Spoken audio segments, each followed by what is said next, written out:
Hi, everyone. Good morning. It is 11 o'clock, so we're going to have a prompt start to this session today.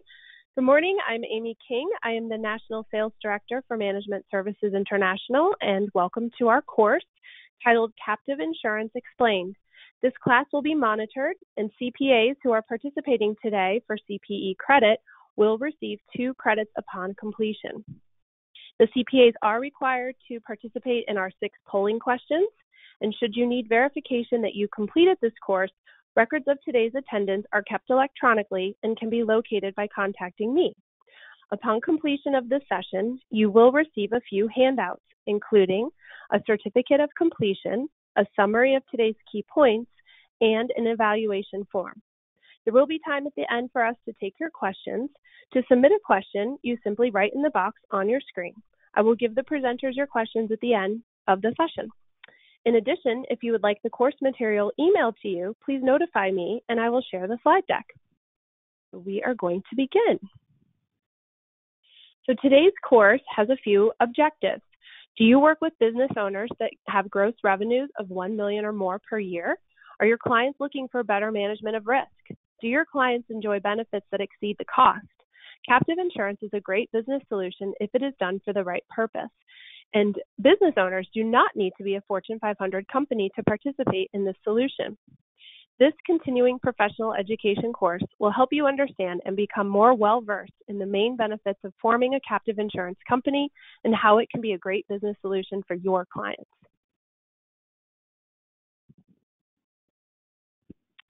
Today, when you complete this course, you should be able to suggest and briefly explain captive insurance. You will identify various types of exposures, possible coverages for those associated risks. And you should know the 5 main benefits of captives and be able to recognize clients that qualify for captive insurance.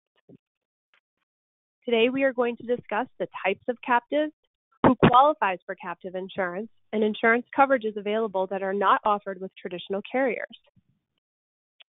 So, we have 2 presenters today. Our first presenter is Jeremy Colombik. He is a CPA and president and managing partner of Management Services International, also known as MSI. Jeremy brings the wow factor to everyone he meets in the captive industry. He's an experienced, licensed CPA and a financial professional who has worked with captives for over 10 years. Jeremy is a member of the Captive Insurance Companies Association, otherwise known as SICA, and he sits on the board of the North Carolina Captive Insurance Association. Jeremy recently stepped down from serving as his extended term. He was the youngest ever appointed chairman for the North Carolina Captive Insurance Association. He frequently works with North Carolina Department of Insurance, the commissioner, as well as U.S. congressmen and senators in Washington on various regulatory and compliance issues, especially issues regarding 831Bs and captive insurance companies in general.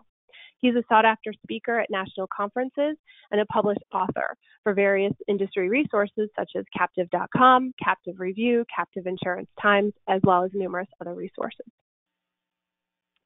Richard Colombik is our other presenter today, and he is a partner of Management Services International.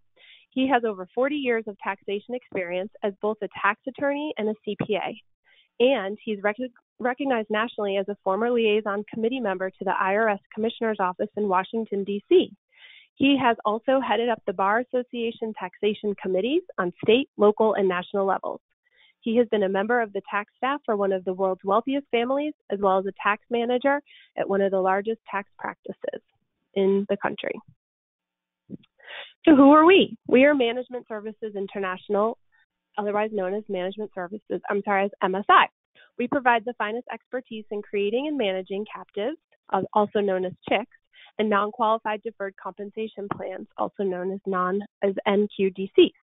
We manage and form captives for a wide variety of businesses, small to medium-sized companies, and that is on and offshore, which means we handle at minimum the compliance, reporting, underwriting, claims management, and financial management. And we are one of the largest captive managers in North Carolina.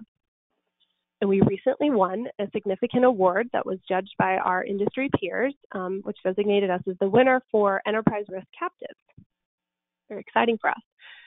After the course, we are going to send you an evaluation form. This form will be checking to make sure that the stated learning objectives were met, that the stated prerequisite requirements were also appropriate and sufficient, and that the program materials were relevant and that they contributed to the achievement of the learning objectives. Was the time allotted to the learning activity appropriate? And were both presenters, Richard and Jeremy Colombik, effective?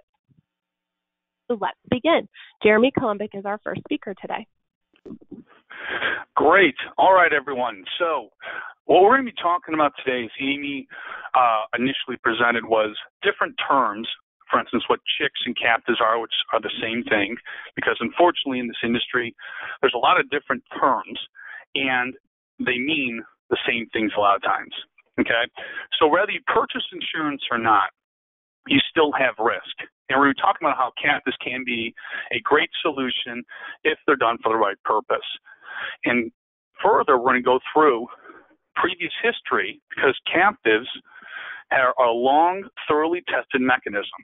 And there's 5 main benefits that we normally discuss with potential people, amongst others.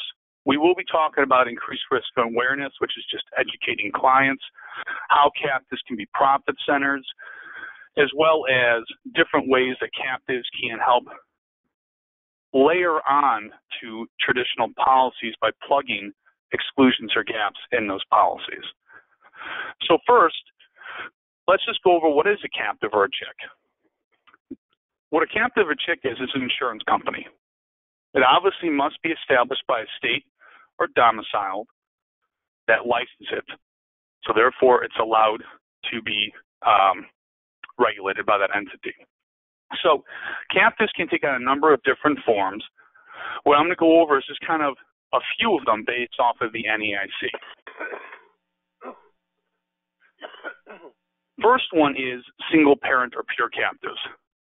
So what does this mean? This is very common, and all this means is you have an organization, they have certain risk that they maybe can't insure in the traditional market, or it makes more sense for them to form a captive, which is an insurance company. So that entity will then own that new insurance company, and if they have enough brother-sister companies, they can pretty much insure themselves. And we'll talk about the requirements on the risk shifting and risk distributions later on during the slides. But that's pretty much what a pure captive is. Next slide, please. Group captives. All a group captive is a group of companies with similar businesses or exposures writing only the risk of its owners and affiliates. So let's say you have workers' comp. You have a bunch of different companies that are unrelated that said, you know what?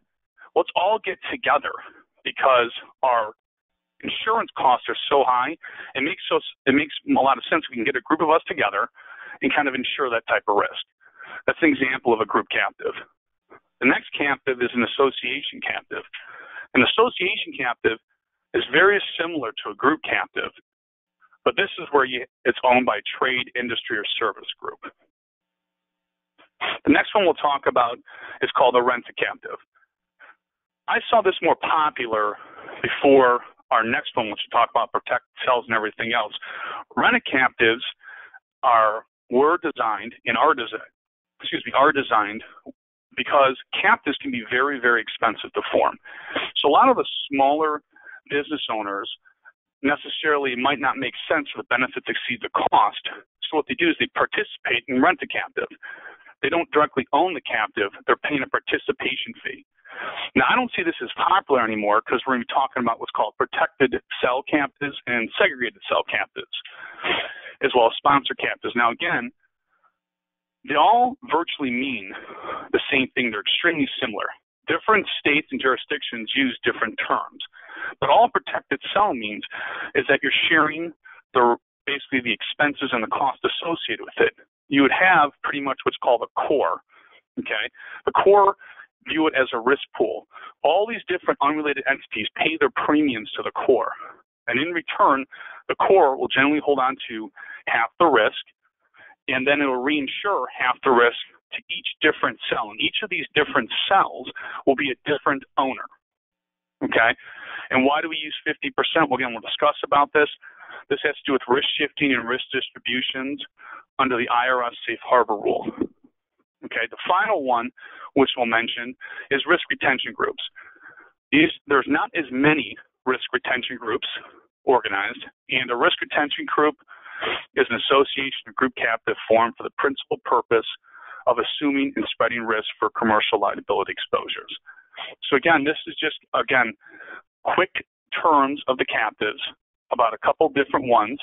And I believe with that, Amy, we're going to have a polling question. Yes, we are. So I'm going to launch that. I try to make these questions very easy for you, so hopefully you are paying attention. The first question has been launched. Which of the following types of captives did Jeremy just review?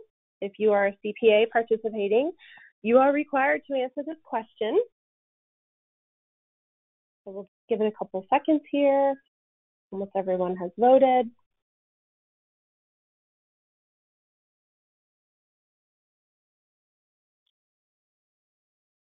We have a couple more people voting, and I think that's it. So we're just going to close this poll and launch, but the answer is all of the above. So it's a single parent, a pure, a group, risk retention group, or rent a captive. There are many forms of captive insurance. A couple of people thought it was just risk retention groups, but it's all various forms of captive insurance. Okay, next question here, next slide.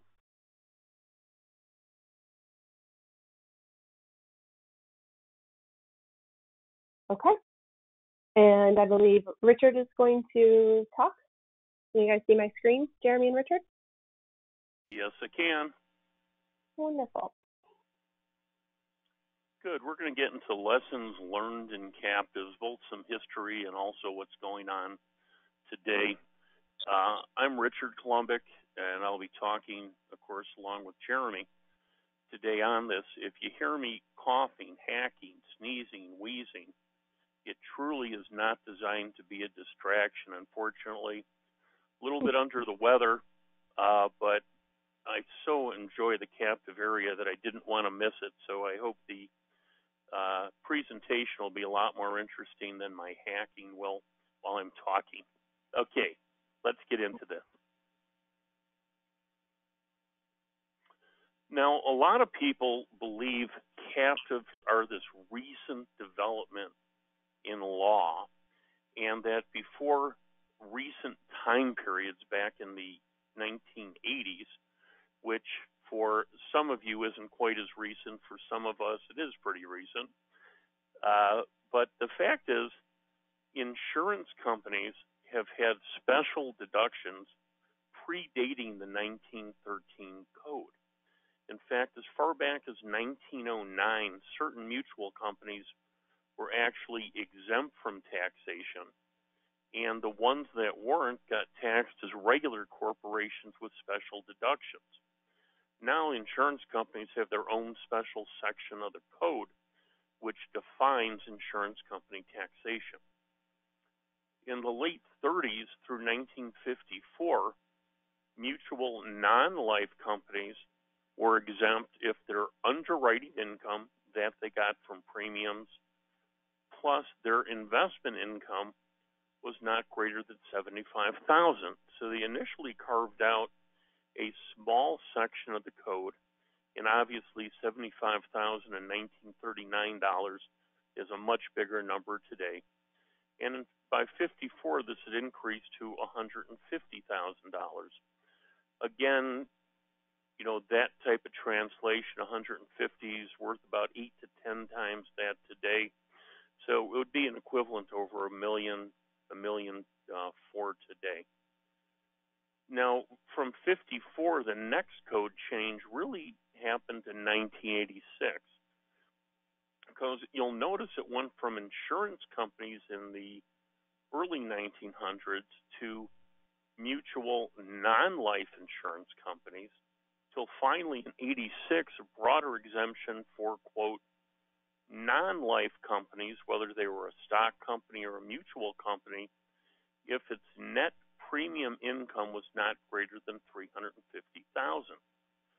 Now, the fact is, what people don't recall, that's $350,000 of premium income, not investment income, premium income. And there was an old letter ruling that was used by someone we've all heard of, Warren Buffett. When Geico was purchased, there was a small division that had a very nominal amount of premiums, and the state required them to continue insuring the same prior insureds, wouldn't let them terminate it, and I believe they had well in excess of $100 million of reserve funds. So remember, their net premium income wasn't greater than $350,000, in which case all their investment income was tax-free based on this old 1986 rule. Next slide, please.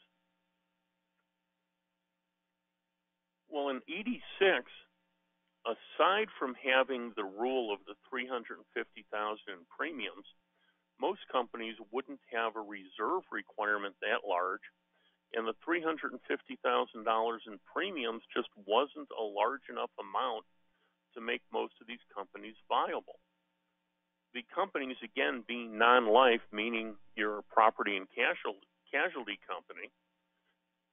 So there was an enactment made saying, well, tell you what, we're going to allow you an election under Code Section 831B, which still exists today. And if you make that election, you could receive up to $1.2 million a year in premium income, presuming it's a deductible premium and valid insurance. The company gets a deduction, the company paying the premium, but the company receiving the premium will not have to report any of this premium income as income. We're going to make it exempt. Now, the trade-off for this was that companies would have to pay an income tax on their taxable investment income. So not a bad deal. You can get a $1.2 million deduction, presuming you're a valid insurance company. The insurance company pays no tax on the premium receipt, and they pay a tax solely on their investment income. And for example, at a 5% rate, which today might be a reasonable rate of return, that's a very nominal tax. You're paying tax on $60,000 when you received $1.2 million in premiums plus $60,000 of investment income. Next slide. Now, the IRS did not much care for captives, and they still don't. And it isn't that they, quote, hate captives. What they hate is what they perceive as abuses.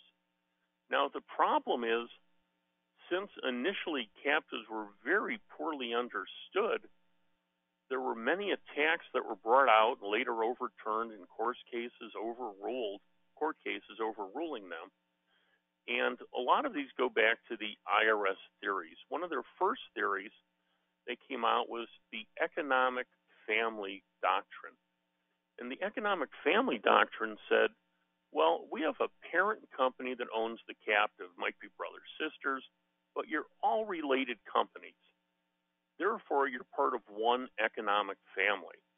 And being part of one economic family, if all the owners get a deduction, but all the insured recipients who are part of the same economic family don't pick it up as income, this is patently unfair, and the deduction is not a real deduction because you still have the same money.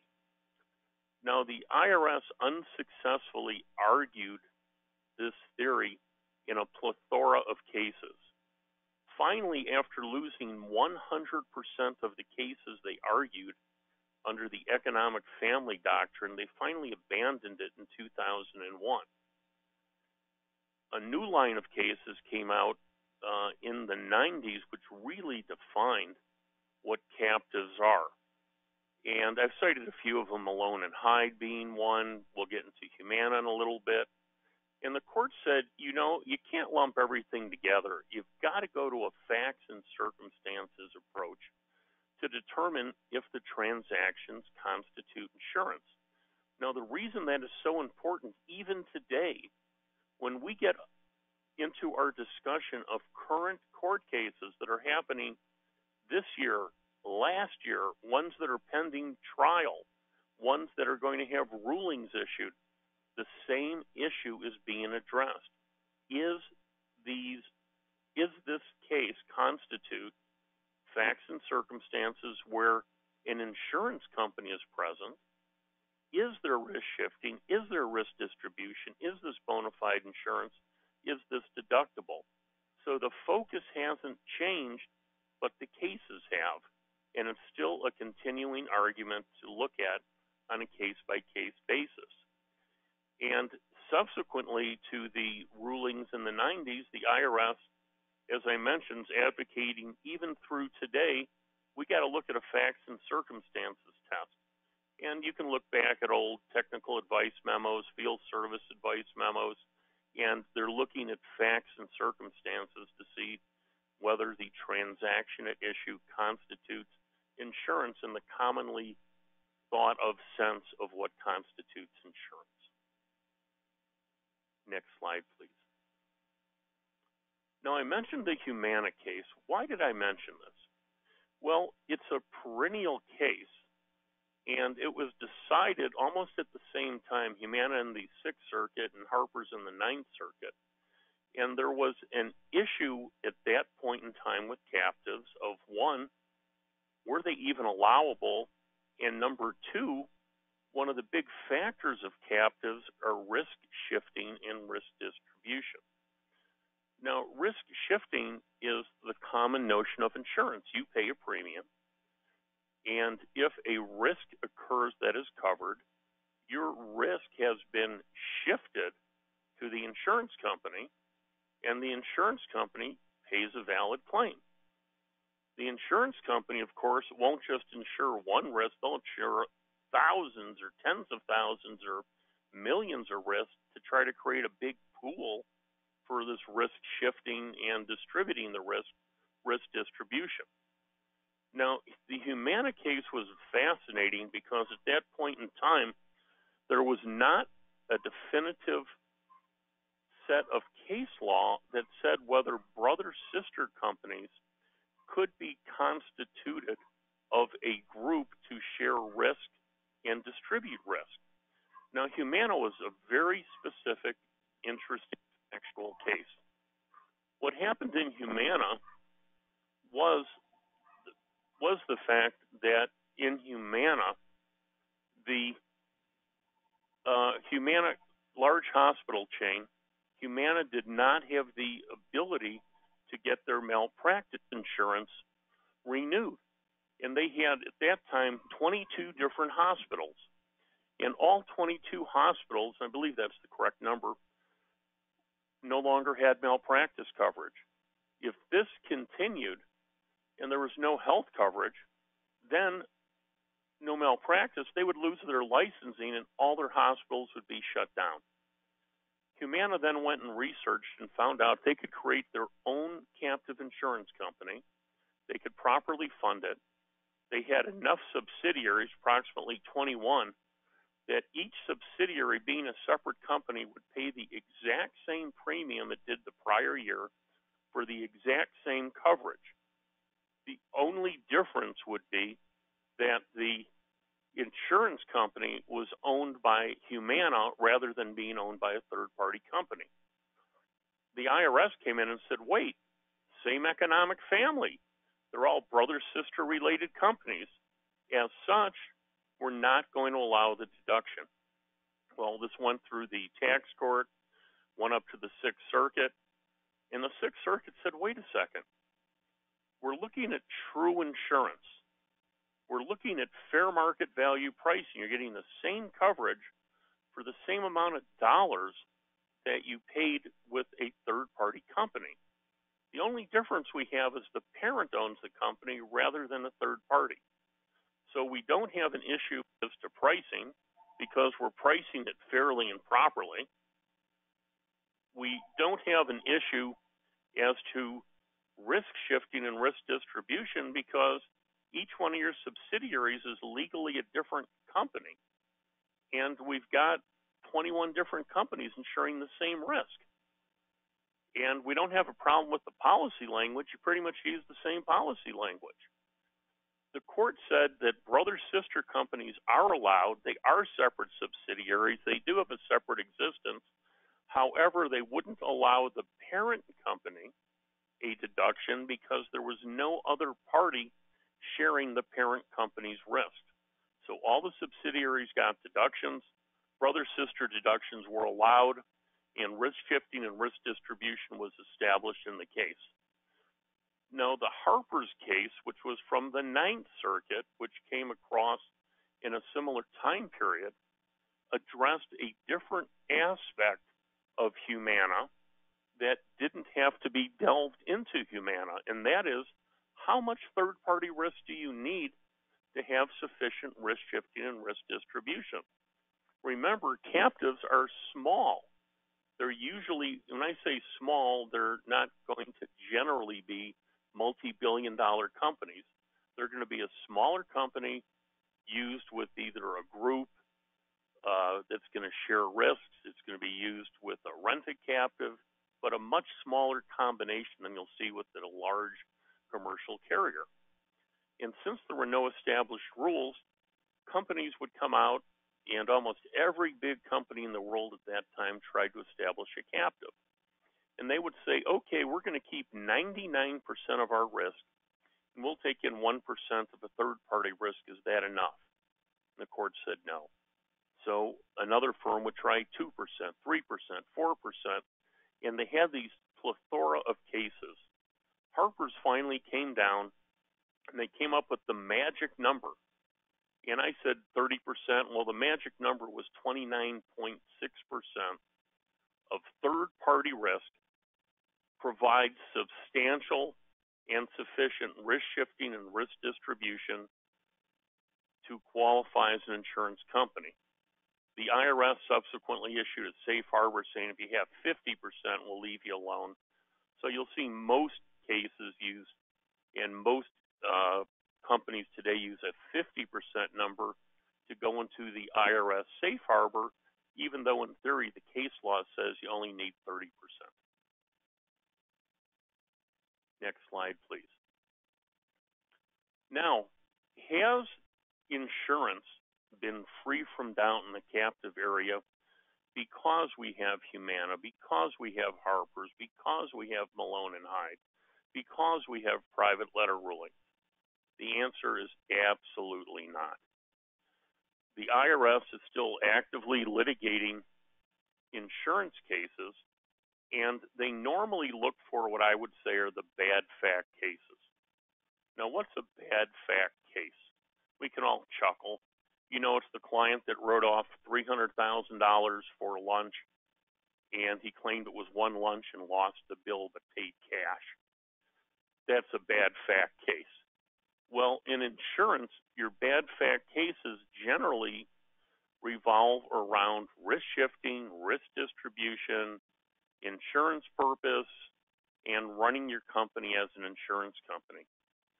UPS versus Commissioner, which ended up in the 11th Circuit Court of Appeals, which reversed the U.S. Tax Court, had an opinion in excess of 100 pages long from the tax court, calling UPS every name in the book you could think of that was not technically a four-letter name or four-letter word. It was just terrible. It was one of the worst opinions I've ever seen the tax court ripping the taxpayer. But why did the 11th Circuit change that opinion and say, no, what you did was fine? The 11th Circuit overruled the tax court and said, no, UPS offered legitimate insurance. They had valid contracts between third parties.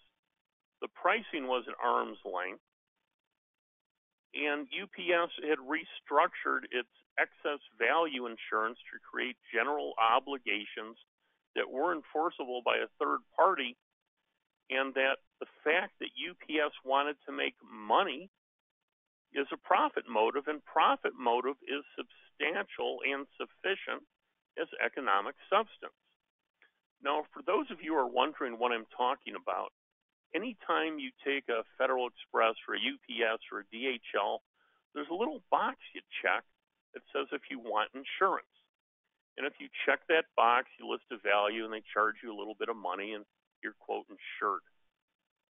Prior to UPS forming their own insurance company, UPS actually paid all the money to a third-party company to provide this insurance. Well, UPS's accountants and their attorneys and advisors determined that UPS could make almost as much money as it did in its entire worldwide shipping business by setting up an insurance company when they checked the box and keeping the money through a valid insurance contract, but through a company they owned.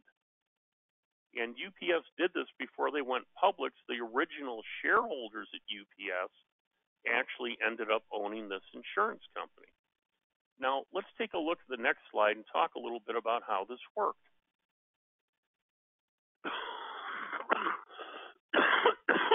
Excuse me. Now, it looks a lot more complicated than it is. We'll start at the top. The UPS shareholders, aside from owning UPS at that time, they owned a company called Overseas Partners Limited in the left of your screen in Bermuda. And Overseas Partners had a relationship with National Union, which was called a fronting company, meaning when you checked your box on UPS, your insurance policy was actually from National Union.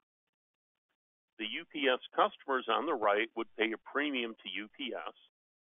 UPS would give them an insurance policy in exchange for their premium that was from National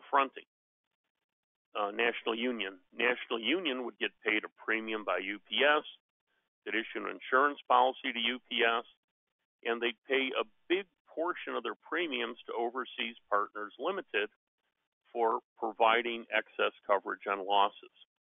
So yeah, lots of arrows, but essentially third-party company paid for the insurance. They reinsured it through Overseas Partners.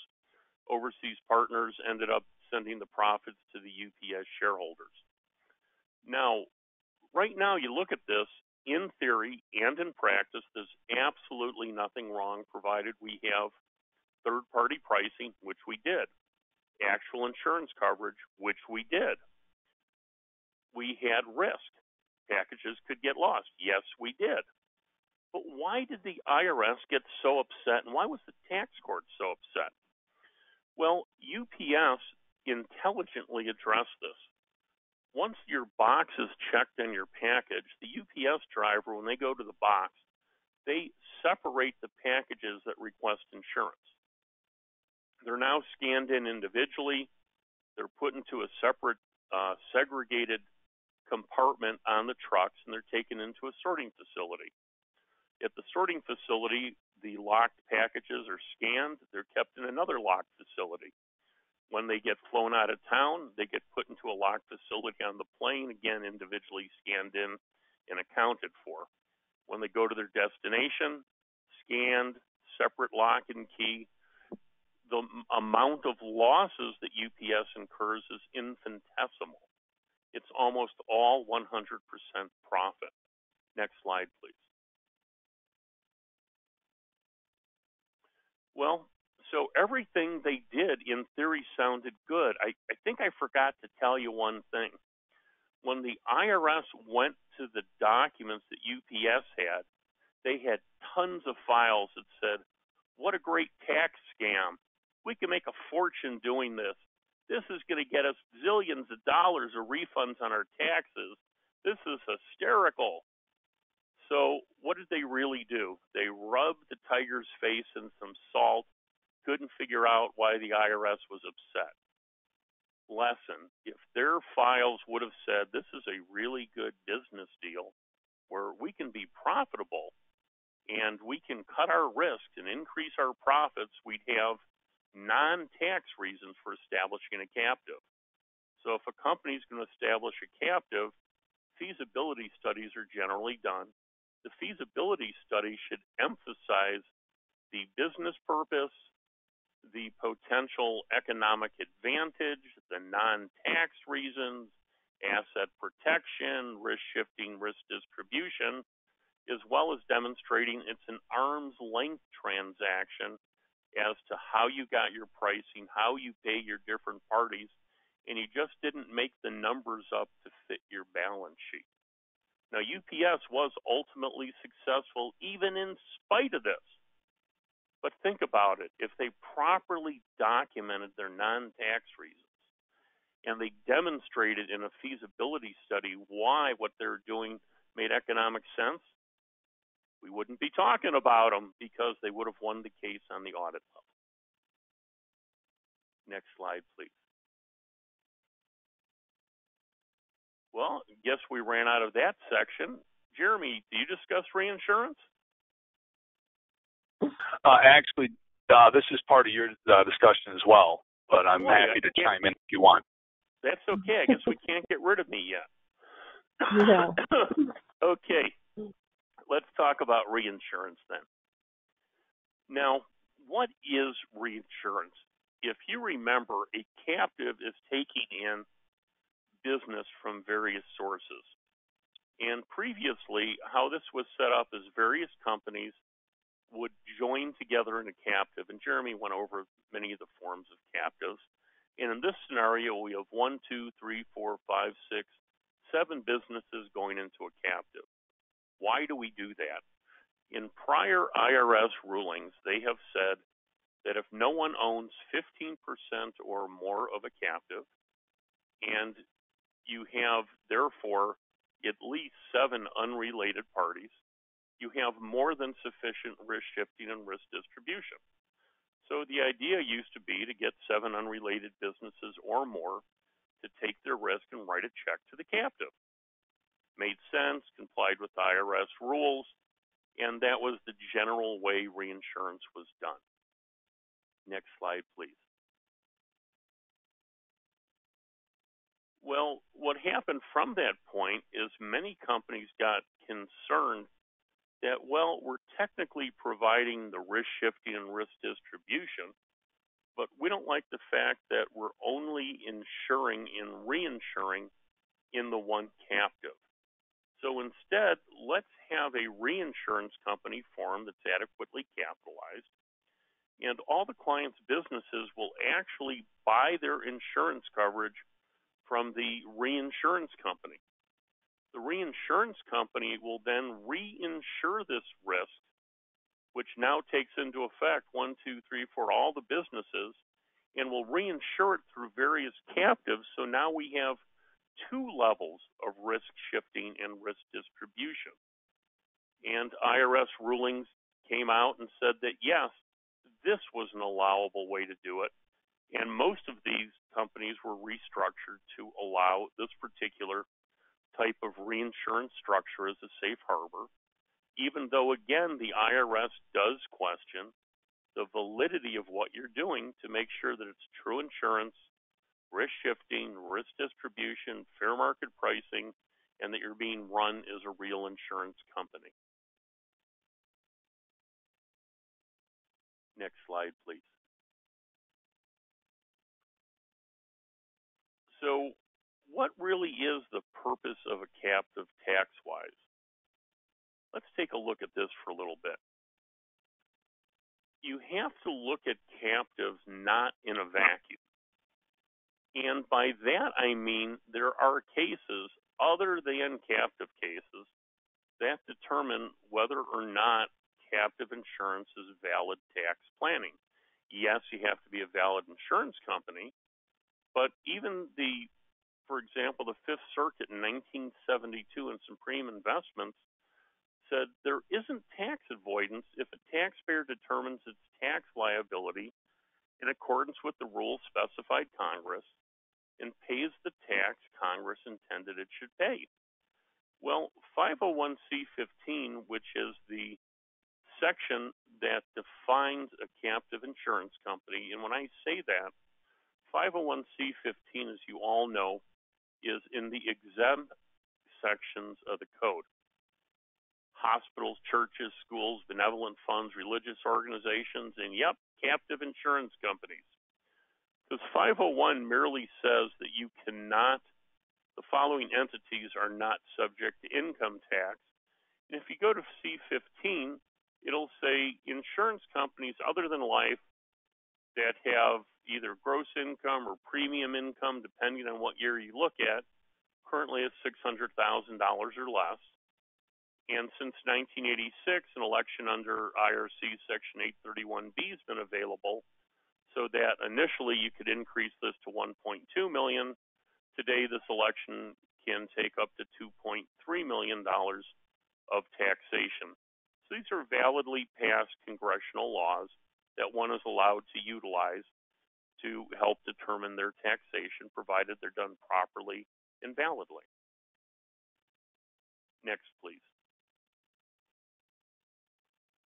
Well, the government also came out in 2010 with the Economic Substance Test, and this was contained in the Healthcare and Education Reconciliation Act, which tried to use a conjunctive economic substance test in New Code Section 77010.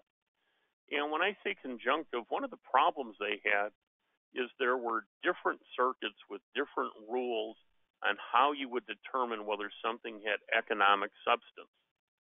And under this codified section, it says economic substance, let's go to the common law doctrine, under which certain tax benefits are not allowed if, and that's a big word, if the transaction does not have economic substance or lacks a business purpose.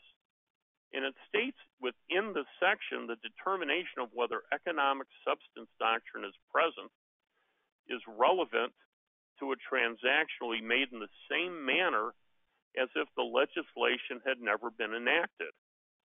So what's the English definition, everybody? If the tax law wasn't there, would it make sense? Would a business do it? That's common sense. That's also common law. If there's no tax benefit, would somebody still do it? Is there a business purpose? Next section, please.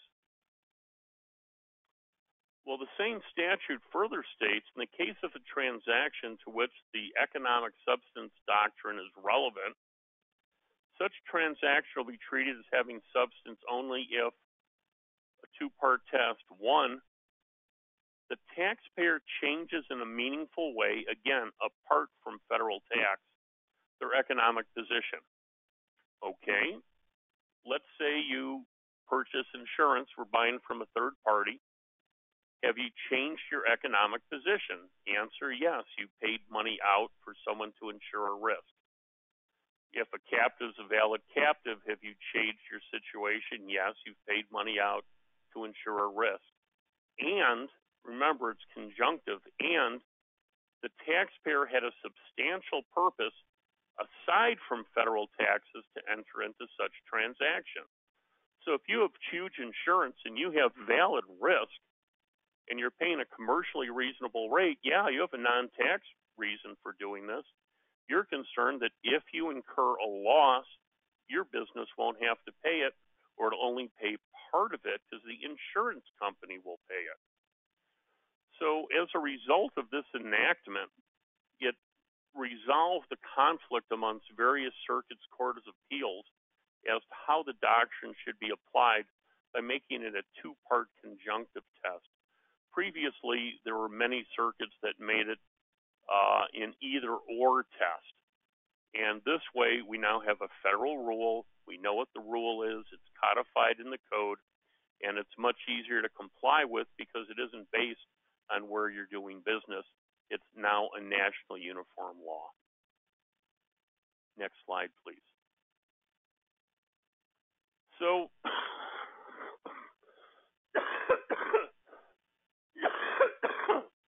excuse me, minor coughing attack. Okay, so what does this really mean?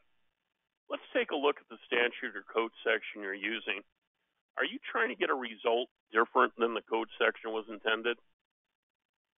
For example, if the code allows you to create an insurance company, are you creating an insurance company? That question might seem so simplistic, but that's what most of the current litigation on micro captives is on. Is it really an insurance company? Or are you just doing a circuitous way to take money out of one pocket and put it in another without creating true insurance?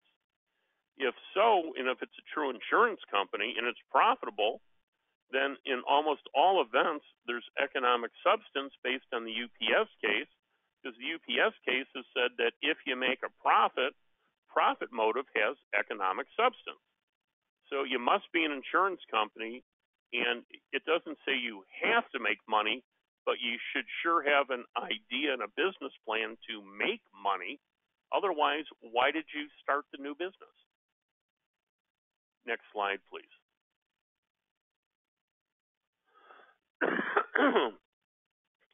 Well, this is a very interesting dilemma, which no one knew it was a dilemma when it started.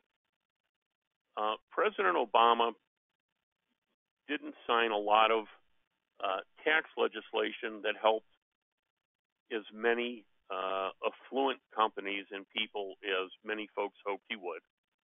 However, December 18th, 2015, as part of the PATH Act, the Protecting Americans from Tax Hikes, the former president did get a section he signed into law, which amended Section 831B. Now, one of the areas that it helped was it increased the amount of the amount of exempt premium income an insurance company could be receiving and still qualify to have no income tax on premium income. And the amount they passed has been indexed for inflation. In 2018, it's up to $2.3 million per year. Again, it isn't a magic number. You have to have risk shifting, risk distribution, valid premiums, comparable risk. This is just the maximum a company can receive. And this was added to the Act. And why was it a dilemma? Because at the same time this was added to the Act, they also tried to put in new diversification requirements, which retroactively disqualified some 831B elections. Now, why is that? Well, the government saw two things, and I think they're right on both of them. One of them was there are valid 831B companies, but common sense-wise, let's see what happens. Let's say Grandpa owns a company that's highly profitable, and Grandpa's extremely wealthy. And we know that extremely wealthy is a relative term, but let's say Grandpa's worth $100 million. To some that might not be extremely wealthy, maybe you got to be worth $10 billion. Regardless, Grandpa's got a lot of money. And even with the current estate tax exemptions, Grandpa's going to pay an estate tax. So Grandpa says to his tax lawyers and his tax CPAs, hey, I want to reduce my taxable estate, but I don't want to use a gift tax. I still want to be able to direct and get some benefit from the money, and I want to get an income tax deduction too. And most of his planners would say, well, gee, let's go to the charitable route. And Grandpa goes, no, it's not what I want to do.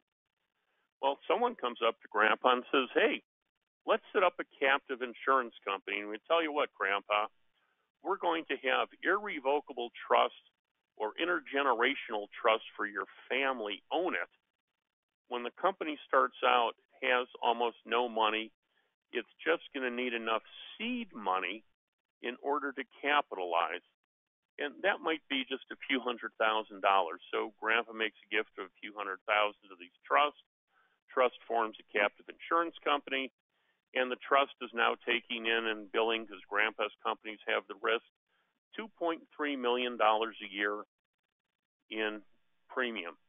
Grandpa gets a deduction for $2.3 million. We'll say he's in a state with a high state income tax, so he's getting a 50% tax savings of the $2.3 million. So he's saving about over $1 million a year, obviously 1.150, and he's getting insurance, and he's getting a deduction, and oh my gosh, now that $2.3 million is no longer in Grandpa's estate either, because the profits are owned by the owners of the trust, which is his intergenerational trust. And hey, maybe Grandpa's 60 years old and lives for 30 more years. Grandpa just shifted $60 million out of his estate. No income tax. There's actually tax savings. No estate tax because he doesn't own it, and he got insurance. Well, that was the problem. One of the problems that the IRS had was that many times captives were also being used for estate planning. And they came up with a risk diversification test. They actually had two of them. The first test said if the company receives no more than 20% of its premium from a single policyholder, going back and going, wait a second, Grandpa paid 100% of the risk, so we don't like that. It failed this test, so now we're going to have to go to the second test. The second test for diversification is the relatedness test. Well, they used to try to shift things to an owner, spouse, or a descendant from having any interest that exceeded a 2% de minimis test. And it also includes all the relationships under IRC Section 267B or 707B or members of the same group as a single policyholder. In other words, they tried to take away the estate planning ploy. Were they successful? Well, not entirely. Why not entirely? What if Grandpa's firm ends up insuring 19% of his risk with 5 companies? He's now insured 95% of his company, and he doesn't have a 20% test relative to the net written premium. So yes, there's ways to work with it, and no, I'm not recommending that Grandpa does that, but just pointing out that the government did give an increase, but they also wanted to balance the fact of the estate planning issue, which they were quite aware of, which when we started doing captives, we pointed out was a incredible loophole in the code, which has been cleaned up since 2015 and in theory previously by this change in the law. Next slide, please.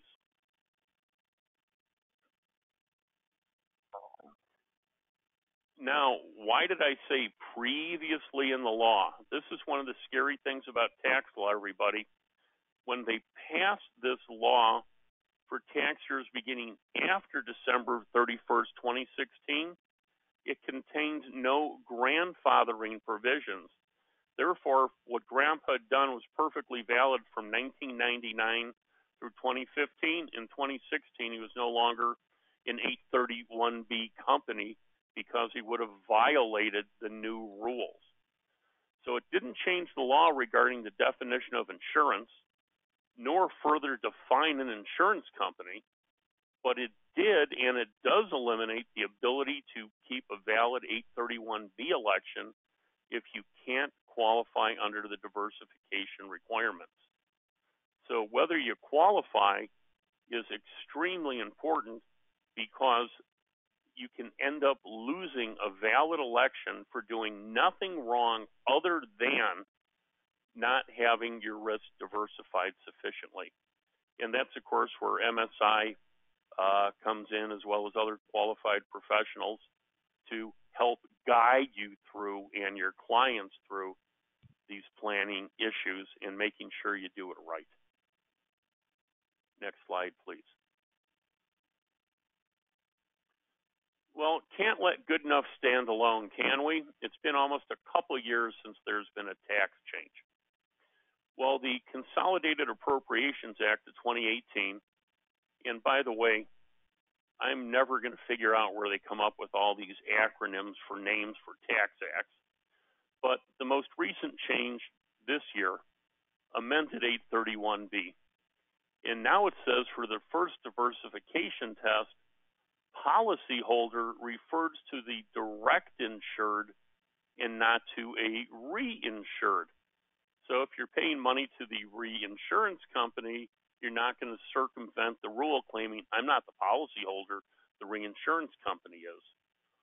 Further, for the second alternative diversification test, they expanded, they say clarified, I say expanded the definition of what a specified policyholder is and added a new concept of relevant specified assets. and it attributes interest in 831B companies by a specified holder's U.S. citizen spouse as now being such a specified holder. And the de minimis amount to ignore in the spouse is 2%. If you remember before, they were looking at 20%. So they're definitely coming back to the fact of if you want an 831B company, you can have it, but we're going to make certain, darn certain, that you're not doing this just for estate planning purposes and just to shift the risk around so that it goes to other family members.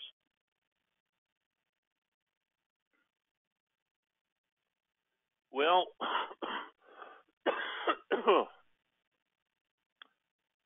we haven't quite gotten up to the cases yet, but we'll be talking about them soon. But as a result of these perceived abuses, Congress changed the requirement to qualify under 831B, effective for tax years after December 31st, 2016. So on one hand, they said, we don't like what you're doing. And on the other hand said, but if you're doing it right, you can use more money. Instead of $1.2 million, now you can put $2.3 million without income tax when you have a properly established insurance company, risk shifting, distribution, fair market pricing, run as a true company. So they gave us an increase, but also narrowed its effectiveness. So what do you have to do? Number one, and this is almost every litigating case on small companies, the IRS attacks number one. You have to be an insurance company. And you know, it's interesting because if you're not an insurance company, why would you get insurance company taxation? Answer, you don't. 2, net written premiums or greater direct written premiums don't exceed $2.3 million a year. It is indexed for inflation. It'll probably go up some amount next year, but for this year it's $2.3 million. 3, you've got to meet the diversification requirements. And 4, you have to make or have in effect an election to be taxed under IRC Section 831B in order to obtain 831B benefits. Next slide, please. Now, what's the big deal about captives? A lot of people go, well, it's not deductible. Well, not true. 501c15, insurance companies other than life are exempt from federal tax if gross receipts don't exceed $600,000, but half of the $600,000 must be from income earned from premium, which again limits what you can now earn from reserves to get rid of the perceived abuse from the Buffett case. The premium payments to the chick are generally deductible via business under Section 162A and Reg 1.162(1A). And again, if everything's structured properly, risk is present, true insurance is present, captive can now receive up to $2.3 million a year in tax-free premium income each year by filing and maintaining an 831B election. So is everybody bored yet? Well, we'll get you out your boredom. Question number 2. So, should not be a trick question. Richard just reviewed this on a couple of slides. What is the annual, let me launch it for you so everyone can see. What is the annual limit on the premiums received in a captive insurance company designated as an 831B?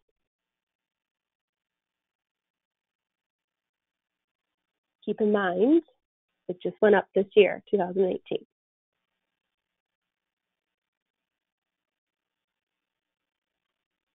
And the sad part is I can't get the vote for it, and I like getting questions right.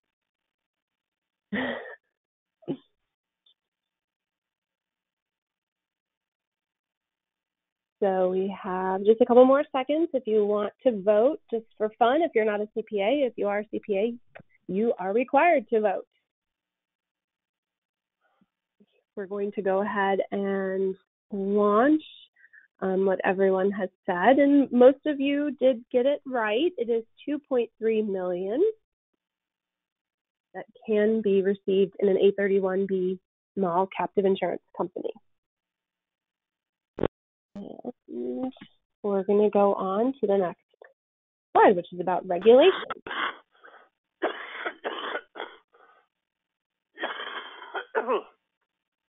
Excuse me. Hang in there. We're about halfway done. So can you guys see my screen for new regulations? Nope, I've got quick polls still up. Okay.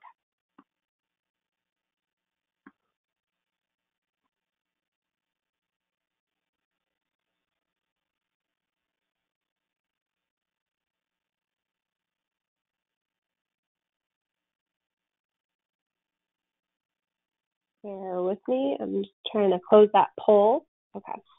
We good now? We're good at captive insurance. We're not the greatest at technology. Yeah, still got it open on the poll question. Okay. Sorry about that. I don't know why that's happening. So we will close that. Sorry about that. That's okay. You're a lot more technologically advanced than I am, Amy. Trying. But unfortunately, folks, that doesn't say much. Yeah. So Amy's good at this. Okay. Says the poll is closed. All right. What I'll do, I'll give Jeremy the controls. Jeremy, can you take the controls really quick? For some reason, it's just hung up on this poll that you guys all did so well at. I don't know why it won't release that from my screen. See? Here we go. Can you guys see the results? You can see the results, right? Bear with us.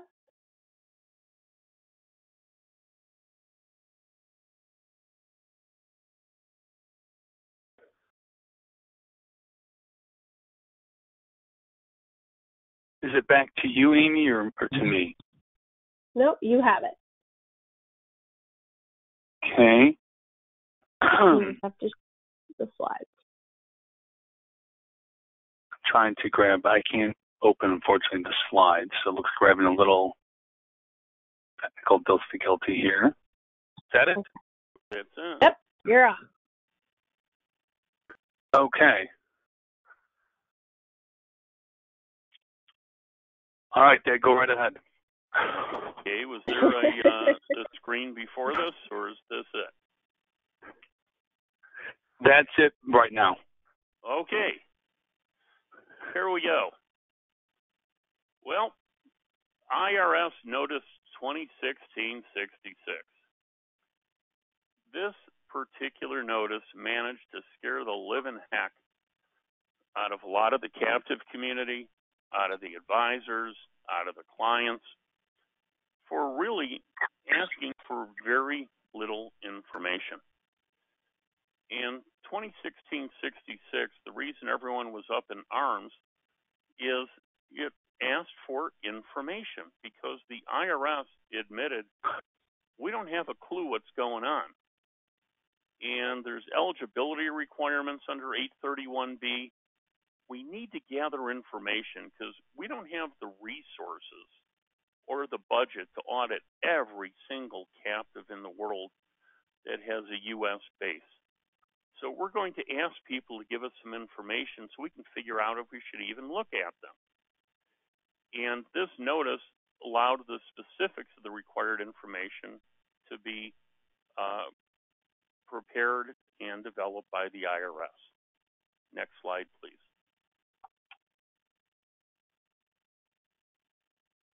Well, one sec. Looks like we're having technical difficulty again. I apologize for everybody. There we go. Should be good.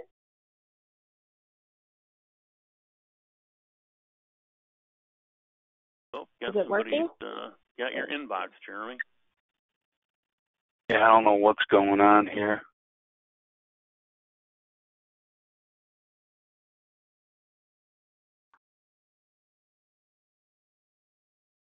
Is it back to you, Amy? Because I was having technical difficulty on my end. We don't know, but we're good at solving problems. There we go. We should be good to go. Yeah. Okay. Were we on 44 or 43? We were on 43 before.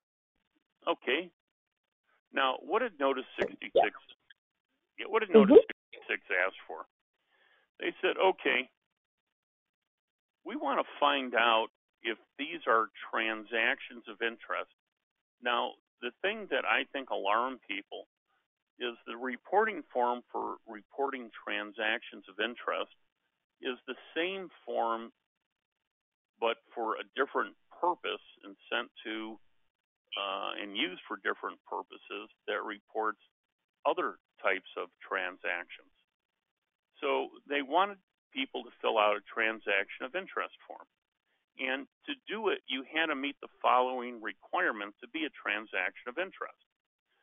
A person had to directly or indirectly own an interest in an entity, the insured, that conducts a trade or business.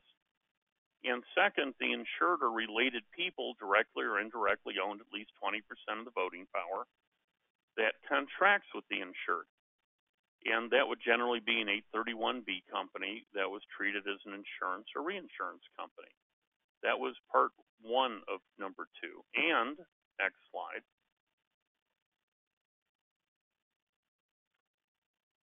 831B electing companies incurred losses and claims during the most recent 5 years if they were less than 70% of the company's earned premiums less dividends, or during the same 5-year period, electing companies had directly or indirectly conveyed funds to the owner in a transaction that didn't result in tax. For example, loans, indirectly purchasing property. But what did this really say?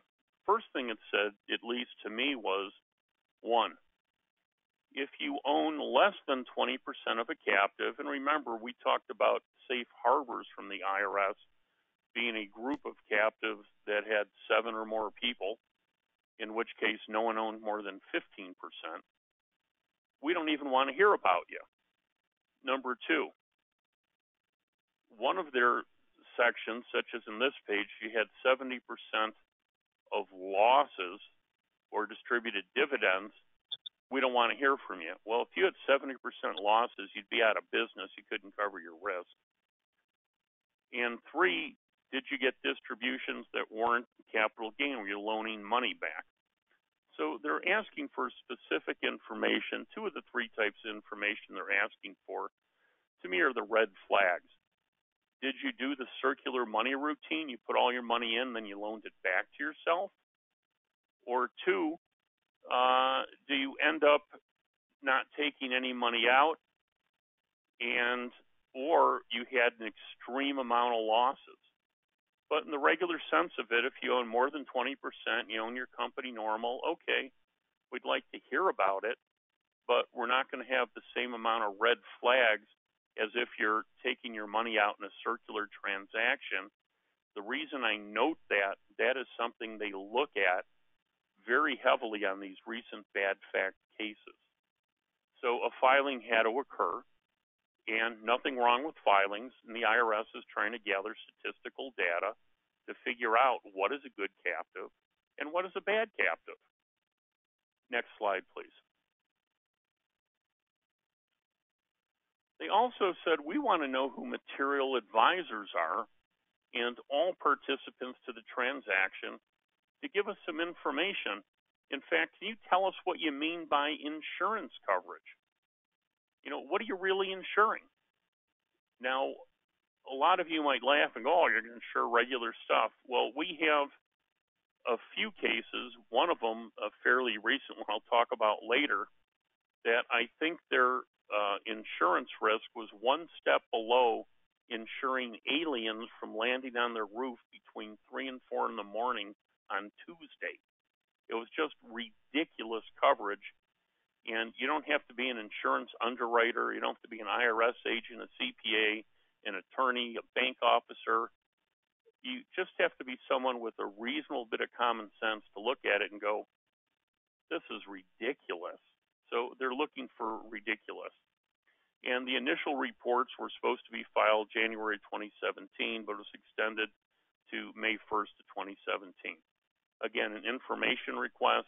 IRS is trying to figure out what's good and what's bad, and they're trying to get enough information so they can statistically analyze it. Next slide, please. Now, one of the things people don't talk about is when you're in a proper jurisdiction. And again, keyword proper. If you're in a proper jurisdiction and you're an actual property and casualty company, aside from the window dressing of filing a document saying that you're a captive company and you're licensed, you're going to be regulated by a commissioner. Most U.S. states have good regulations. Some foreign jurisdictions have good regulations. And they're not just going to rubber stamp you, which is very important. Again, the IRS will look at jurisdictions that rubber stamp a company as not being much of a litmus test to see if they're a legit company. But does the domicile ensure the captives remain compliant with regulatory changes, tax laws, other provisions such as liquidity, actuarial reports, certified audits, tax returns?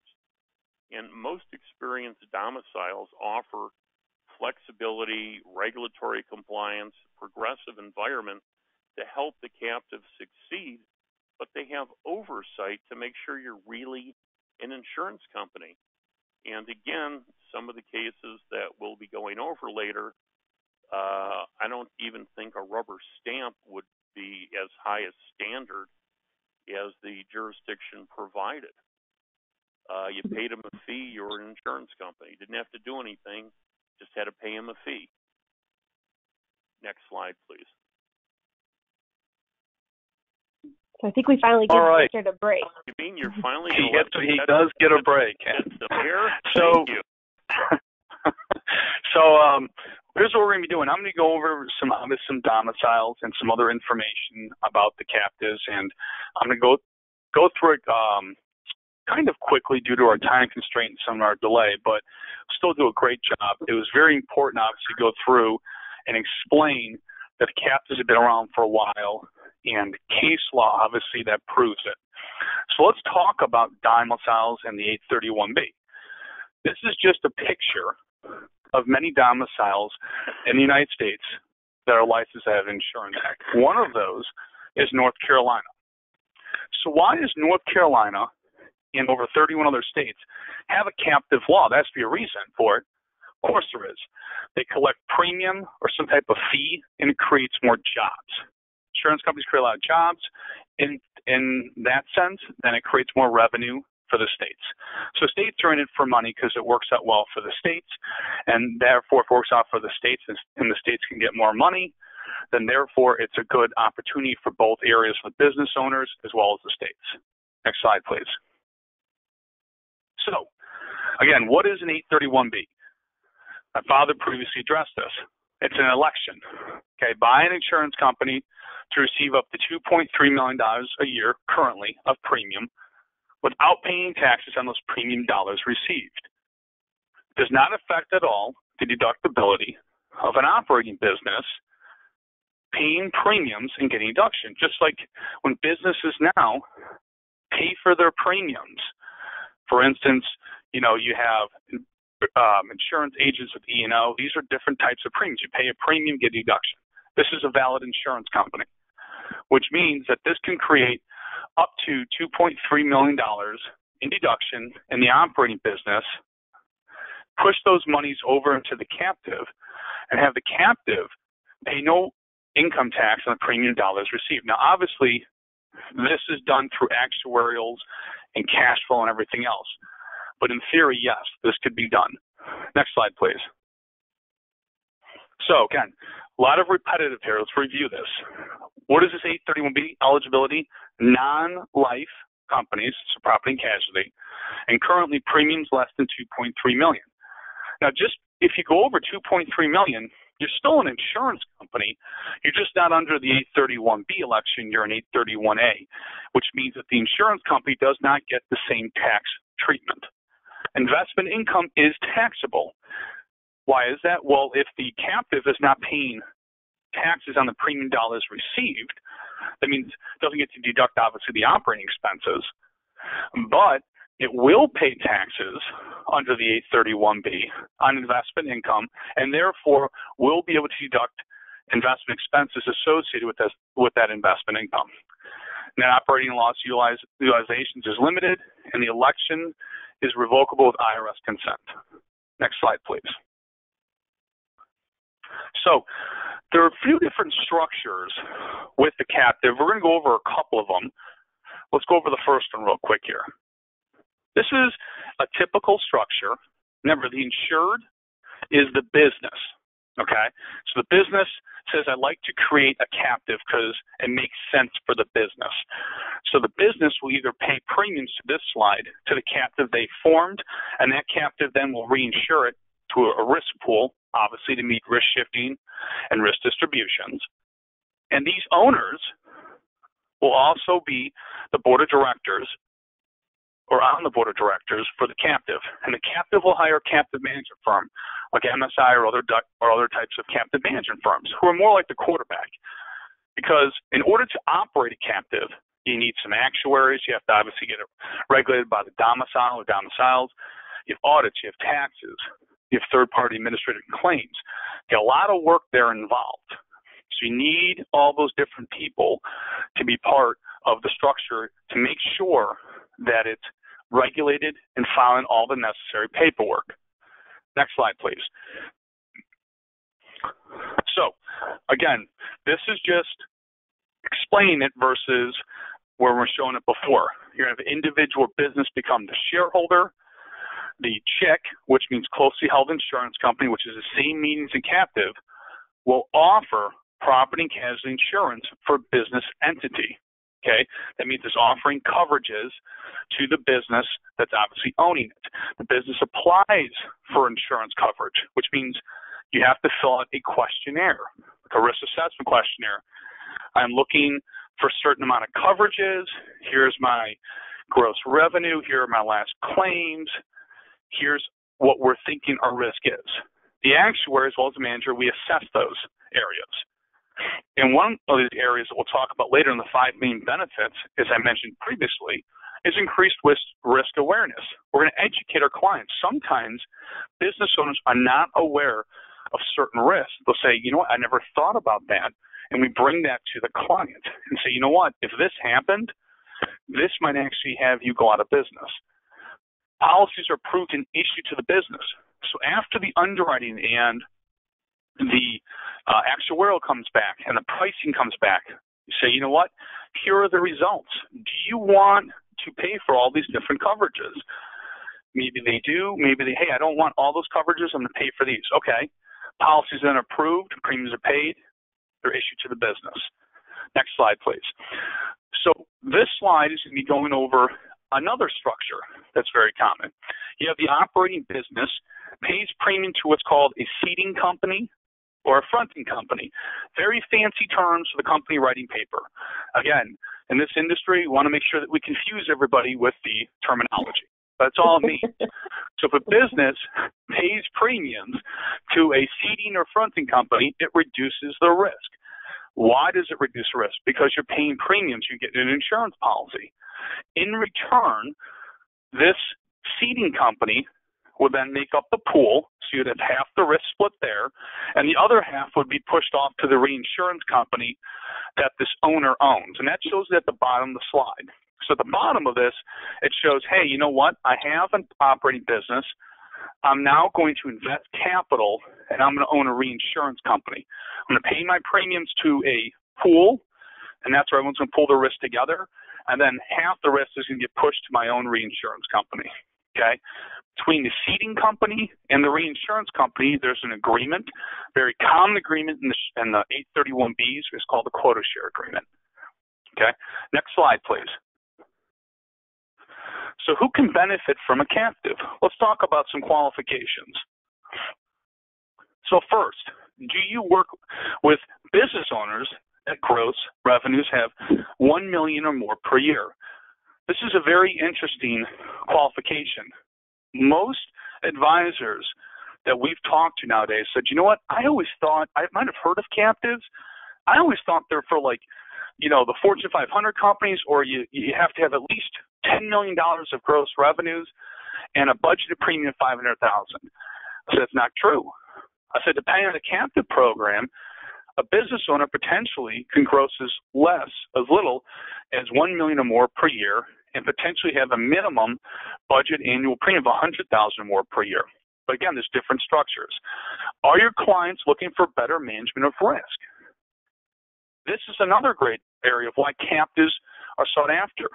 A lot of traditional coverages, what's a good one? Cyber risk, have exclusions or gaps in the policies. Captives are a great way to help plug a lot of those exclusions or gaps. So if something happens, you know that it will be covered because you can tailor make the coverages. And do your clients enjoy benefits that exceed the cost? Because that's what it comes down to any business decision, whether you're doing a captive, not doing a captive, or going into any other types of business or investment, you always should answer that question. Next slide, please. So we're going to go over a pre-captive solution. We're going to show you the solution later. But this is what we deal with, and I mean we, our managers, advisors, on a consistent basis that know about captives. You come into a situation where business owner, let's say the business grosses $10 million per year, and they're netting about $1 million per year, so doing pretty well. And they pay their taxes on that, and they have certain risk insured with a commercial carrier. We just mentioned quite a few here: trade credit, directors and officers liability, and employee dishonesty. And then you have other risks that the businesses may be aware of, but they're like, well, I'd rather keep those profits because I view insurance as, unilateral. I pay these premiums to a third-party carrier, but I'm not really getting much back. I mean, I kind of need these coverages, maybe to meet some type of state mandate or regulatory body, but I just think it's a better decision.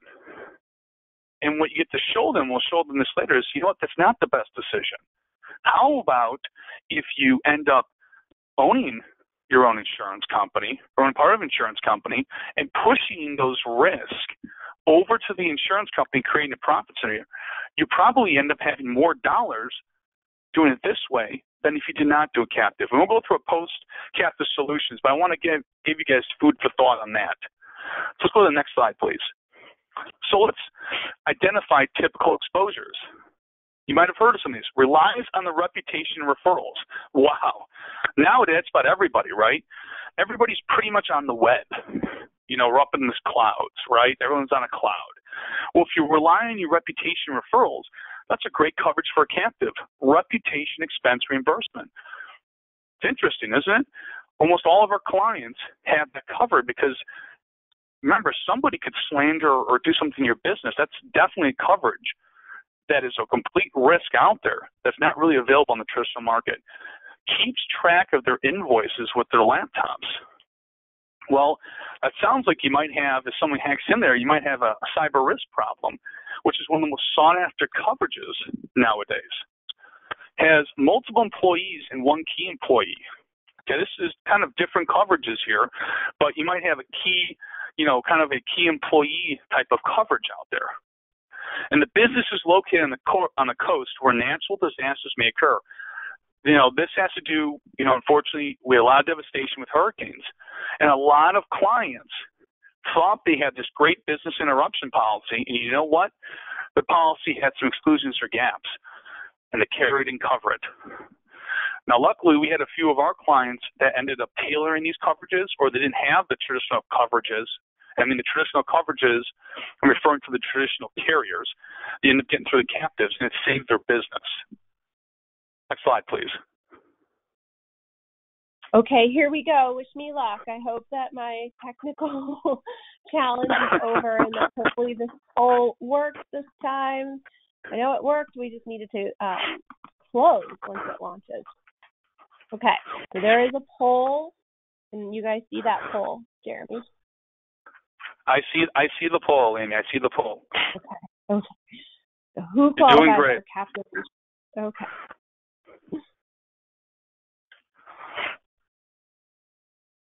So far, half of the attendees have voted, so we're getting close to closing the poll. So you have an answer, put it in. I'm going to close the poll and hopefully get back to these slides. Be on the ready there, Jeremy. Okay, I will. I'm gonna have to. I have a little bit of a cold myself, so hold on. I think everyone has a cold, it seems like. Yeah. Okay. Time of day. Okay, so I close that. Sharing the results. And we're going to hide that and get back to these slides. All right. There we go. Okay, so let's talk about specialized coverages. So one of the main benefits, which we're going to, next slide, there we go. One of the main benefits of a captive is that you can tailor your coverages that I just talked about previously. So again, this is a lot of great information to read. I'm not going to obviously read all this for you today. But again, the biggest thing I want to take from this page is one of the best benefits of a captive is that you can tailor your coverages where you cannot do so as much on the traditional market. Next slide, please.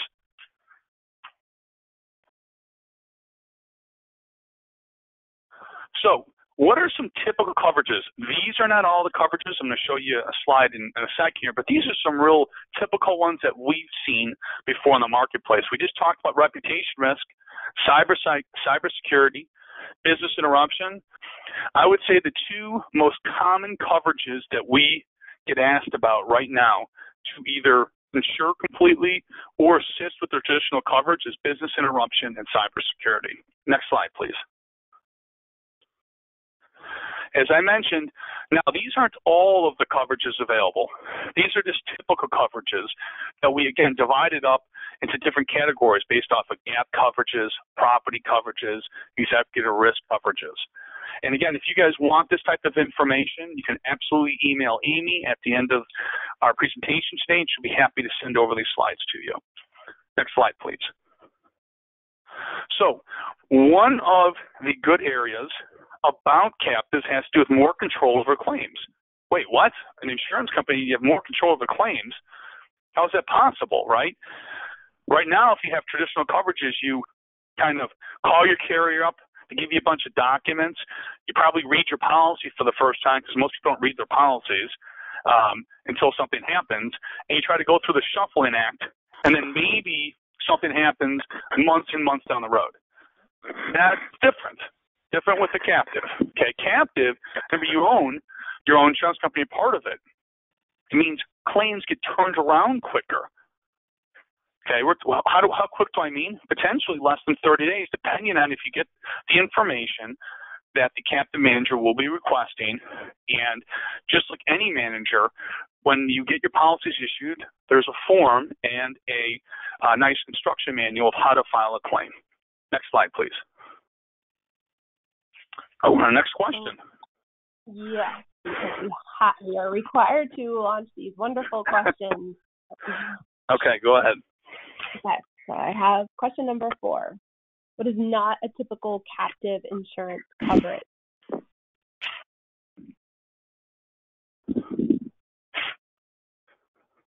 Give you guys a couple minutes. So far, I think everyone's got it.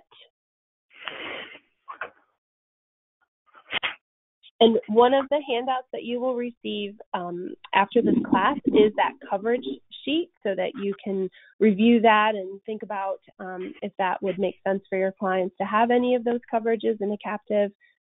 We can certainly talk to you about that. And like Jeremy said, those are just our typical coverages, but we're open to hearing about other additional risks and exposures. I think everyone's pretty much voted. I'm going to close this. Share the results. So typically it is all of the above. We can do some general liability, some workers' comp, and auto as deductible buybacks. And more companies are doing health insurance as a medical stop loss program, but typically in a captive, those are not necessarily in there.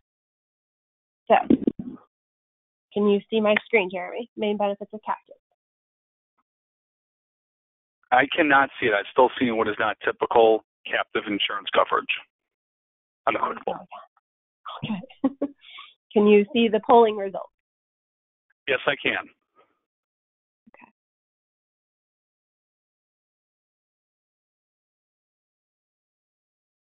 And now what do you see? Still see the polling results. Yeah, that's where this little technology is not very happy today. Okay. We will hopefully be able to get to that. One sec. Sorry about this. Hardly ever happens here. Can you flip the controls, Jeremy, and take over really quick to do the main benefits of a captive so we can stay on schedule? All right, let's. And then we want to get to these cases too that Richard has been reviewing. Okay, so I switched it to me, and then what I'm going to do, like I did last time, is I'm going to try to switch it right back to you, since I don't. Yeah, that'd be great.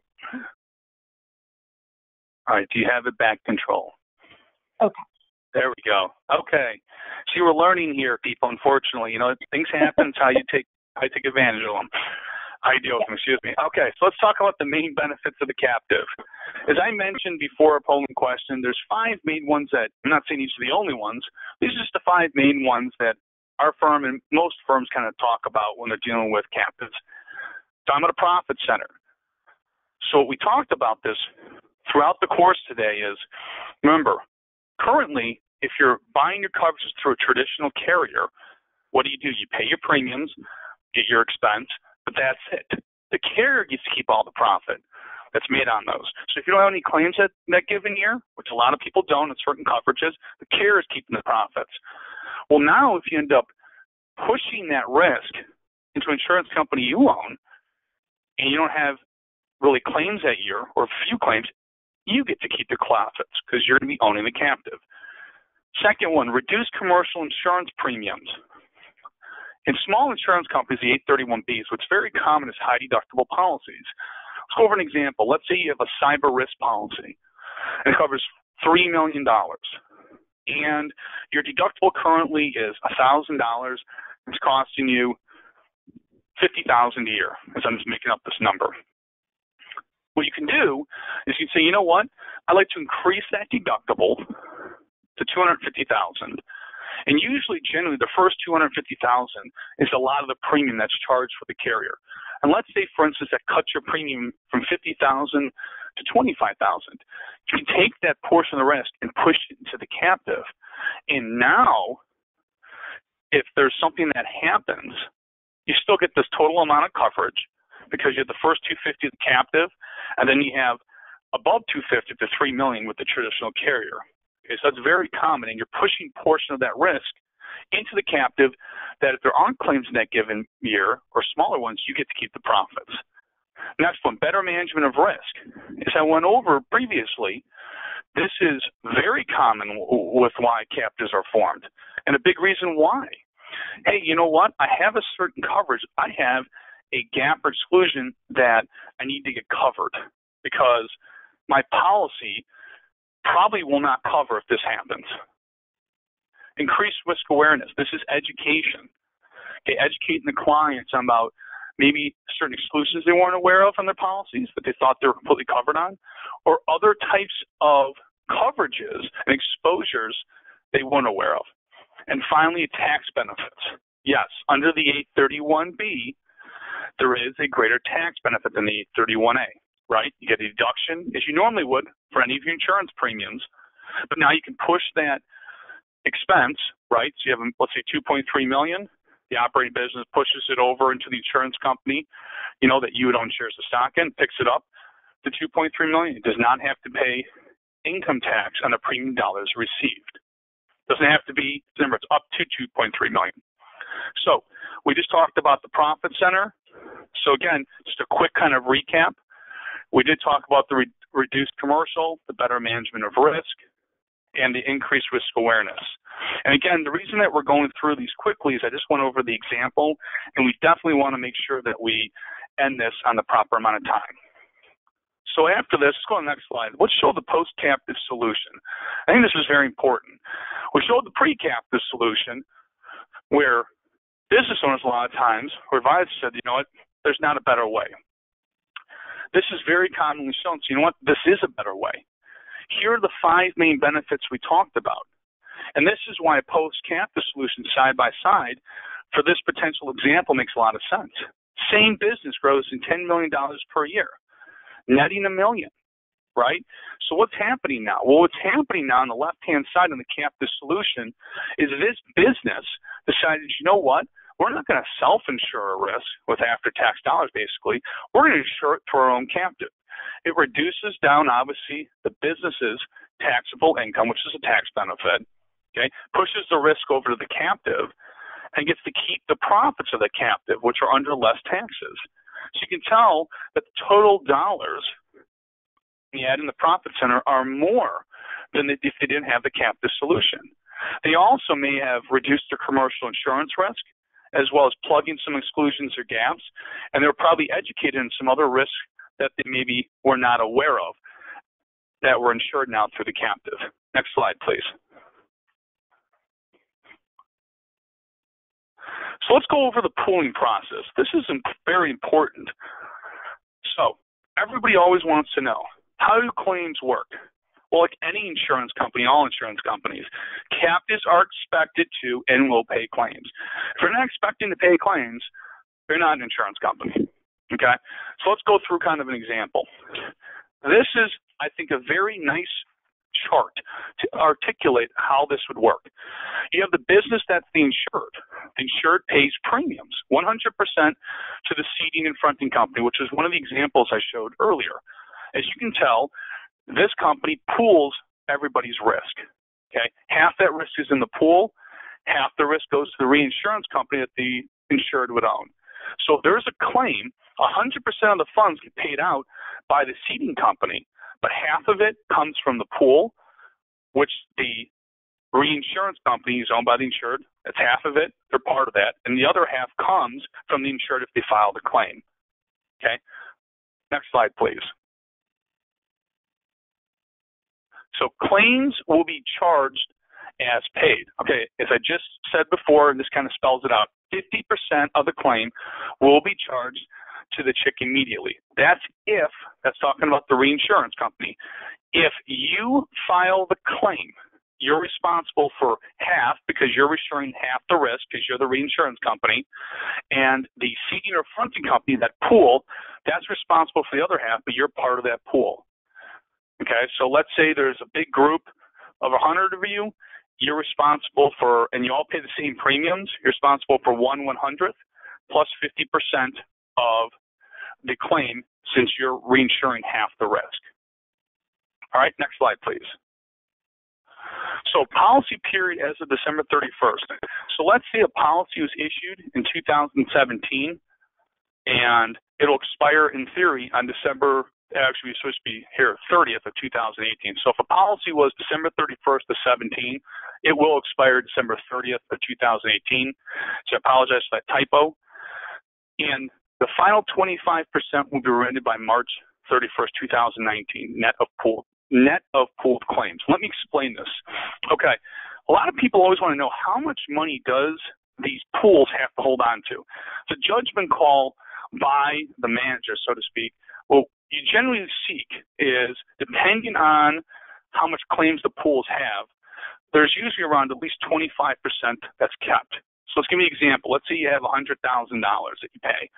And let's say that you have a policy issued December 31st of this year, expires December 30th of next year.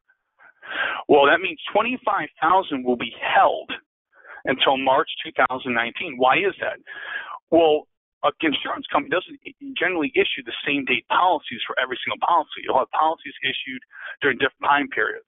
And as such, there has to be enough money in the pool that if a claim does hit, that there's sufficient cash to pay the claims.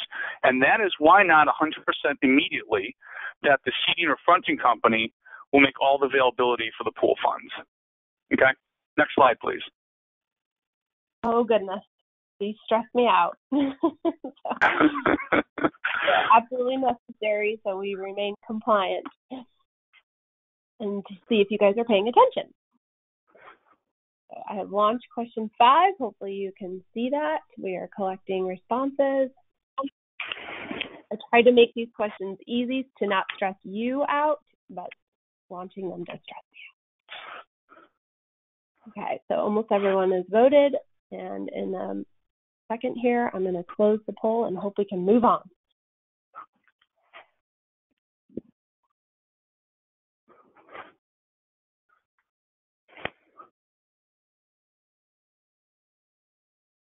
So it is true.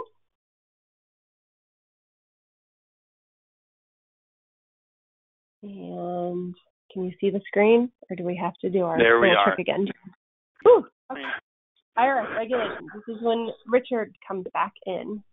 And you're probably unfortunately have to talk about this quickly since we're a little bit over, but I'll let you discuss that real quick, Dad, so I can go through very quickly the keys to successful captives. Sure thing.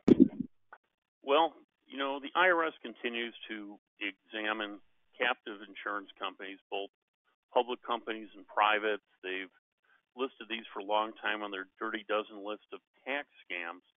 But the fact is the vast majority of captives are not tax scams. It's the very small minority. But again, people only hear about the bad ones. And there's really a four-part test. Four-part test existed since the Supreme Court case in approximately the late 40s, early 50s, that for insurance, you have to have a four-part test: insurance risk, real insurance risk shifting, risk distribution, and insurance in commonly accepted terms. Next slide, please.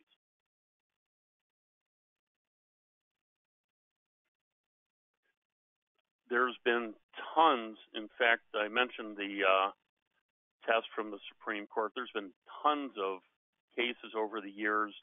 Recent cases like Summa Holding saying the IRS loses on substance over forms. The fact that lowering one's tax bill has always been considered an acceptable form of tax planning. This has been going on since the 1930s. There's no patriotic duty to pay more tax than you are supposed to. Next slide, please. I wanted to go over two recent cases. I'll do them pretty quickly. Averami is a case that the IRS has publicized about how they're attacking insurance companies and why captives are bad. Averami is a really simple case. One, they weren't an insurance company. Two, since they weren't an insurance company, they didn't get insurance company taxation. Why weren't they an insurance company? Here are the big reasons.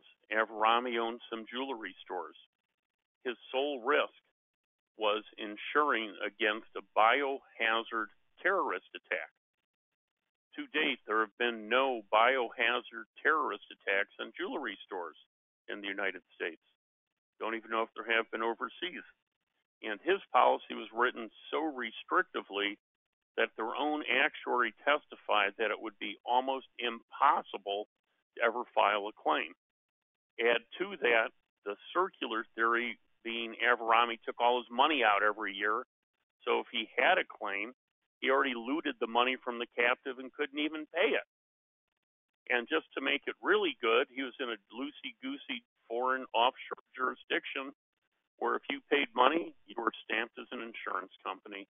There was almost no compliance. Next slide, please. The more recent case, Reserve Mechanical, which just came down recently, didn't have any novel or legal issues or well-settled law, which is why it came out as a tax court memorandum opinion rather than a tax court opinion. And surprise, surprise, offshore jurisdiction like Averami, offshore jurisdiction in Mechanical. Court held it wasn't an insurance company. In fact, as opposed to looking at the four-part test, the court looked only at two. It lacked risk distribution, and it didn't have commonly accepted insurance sense. And what does that mean? I'll give you an example. As opposed to having an actuarial study, the company sponsor who sponsored the captive, who got paid a fee for it, wrote up their notes on how much they charged other people for this coverage rather than what reserves coverage should cost, and then just change the numbers to make it work for reserve. this was an excess policy where they never even had any claims over all the years on their other policies and were paying a large amount of money for what amounts to, in essence, no coverage. The pool itself, remember when I mentioned you had to have outside third-party risk? Well, of the pool, only 18.5% of it was actually pooled once you got rid of the contributions. Remember I said the IRS mentioned 50% safe harbor, 30% by the courts? They went with 18.5%. Was there anything they did good? Well, they didn't have any economic substance, and its predominant activity wasn't insurance, so not a big surprise it didn't get insurance company taxation. Next slide, please. What does the IRS look at? You know, loan backs. Did Reserve, did Averami loot their companies? Pretty much. Was the structural form followed? No. They took huge deductions with small policy periods. In fact, they even had a study done to determine the feasibility of the captive. The study wasn't finished till after 2 policy years' premiums were paid in. It wasn't even done in advance. The actuarial range wasn't correct, and it was a bad captive. It was abusive. Next slide. So what do they look at? You know, you got your dirty dozen bad fact cases. You've got, is it truly insurance? Look at Averami and Reserve. If you're not an insurance company, don't expect to get insurance company taxation. They had premiums that were unsupported by either underwriting analysis or actuarial analysis. When your own actuary testifies that you can't ever get a claim paid and he has no idea how to get to that number, you're not going to win. How about policies with vague, ambiguous, and deceptive terms where you can't figure out what's covered? Claims administration. In Reserve Mechanical, they filed a claim. It was paid immediately with no investigation. They then filed another claim on the same claim for more money, and they got paid again, no investigation. Does that sound like how an insurance company investigates a claim? What if you have a claim and you just don't file them because you want to keep your money? Bad idea. Shows that you're not really an insurance company. What if you invest in illiquid or speculative assets or loan your money back in Averami and have no money to pay claims? Again, you're probably not an insurance company. We talked about the intergenerational wealth transfer objectives and how people want to put these together to avoid estate tax, and there's now rules you have to comply with. And is anyone independent in the transaction, or are the actuaries, the auditors, the claims adjusters, is everybody getting paid by the company that formed the captive? Meaning, is it all in-house? Is it an independent third-party CPA firm, or is it a CPA firm that's owned by your captive manager? Is it an independent third-party actuary, or is it an actuary that's owned by your insurance manager? What about your tax returns? What about your claims adjusters? Is anyone independent in the transaction? Most of these questions actually came from another party reporting what the issues were with captives. And it isn't the issues that have changed.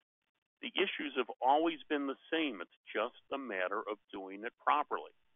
Just like any tax deduction on anyone's tax return. If you deduct a home mortgage interest, you better have a home mortgage. You better be liable on the mortgage. The mortgage better be secured. You have to do things properly to take advantage of tax code sections. And very true in captives. Sorry I went through it so quick, but we got to get to question 6. Exciting. We're almost done. we will wrap up soon, I promise, and then I will send you the various handouts. And like we said, we are here to provide any additional information that you would like. And you will have my email, and everything should be on your registration that you received. So we are good. Most of the people have already voted. I'm going to close this poll, share the results, hide it, and hope that we can move on. Do you see my screen? All right. So I'm just going to go through this again rather quickly due to time constraints. Let's just go over a couple of things on the keys to successful captives. So next slide, please. So as you've heard over and over again, what are keys? Well, you want to have documentation to run captive. You have pre-communication letters, claim summaries, claim procedures, corporate governance. These are all common things that we just went over that weren't really handled well at all on the two most recent cases, right? The Averami case, really not at all. Okay, their claim summary, we just went over that they're just filing claims. They even checked if the policies were there. There wasn't a procedure put in place. Reserve Mechanical, again, just how the policies were designed, maybe not as well on the corporate governance side. Next slide, please. Know your filing deadlines. These are just a few, not all of them. 1120 PCs are tax returns for U.S. companies. 831Bs we did talk about today, and a 953D is just to be elect as a U.S. company. So if companies offshore, they can elect to be a U.S. company by filing a 953D. Next slide, please.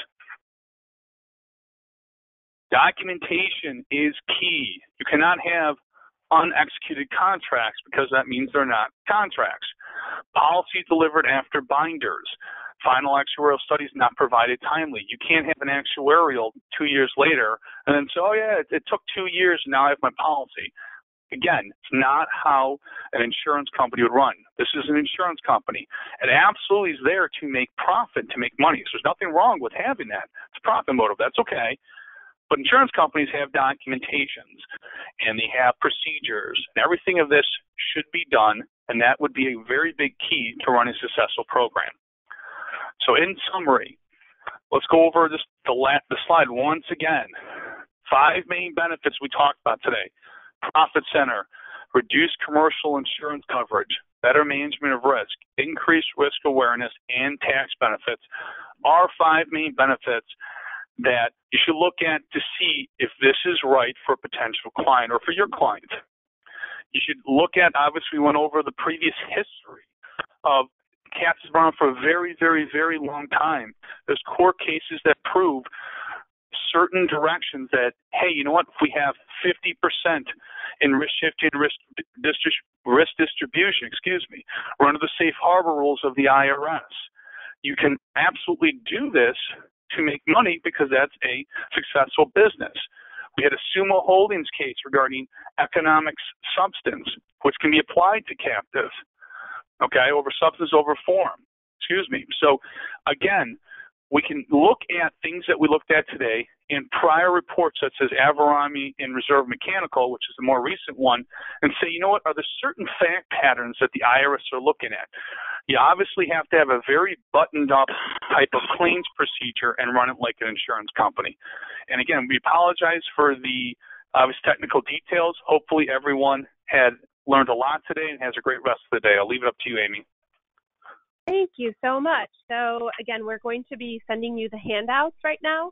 And if you have any questions, comments, anything at all, you have my email, and we look forward to hopefully hearing from you. And, we're here to serve you. We are going to be doing another class in October called Captives 2.0, and that will have a deeper dive into actually how a captive insurance company is run, as well as a review of the claims process. And we will also be doing a class on non-qualified deferred compensation and how that is different.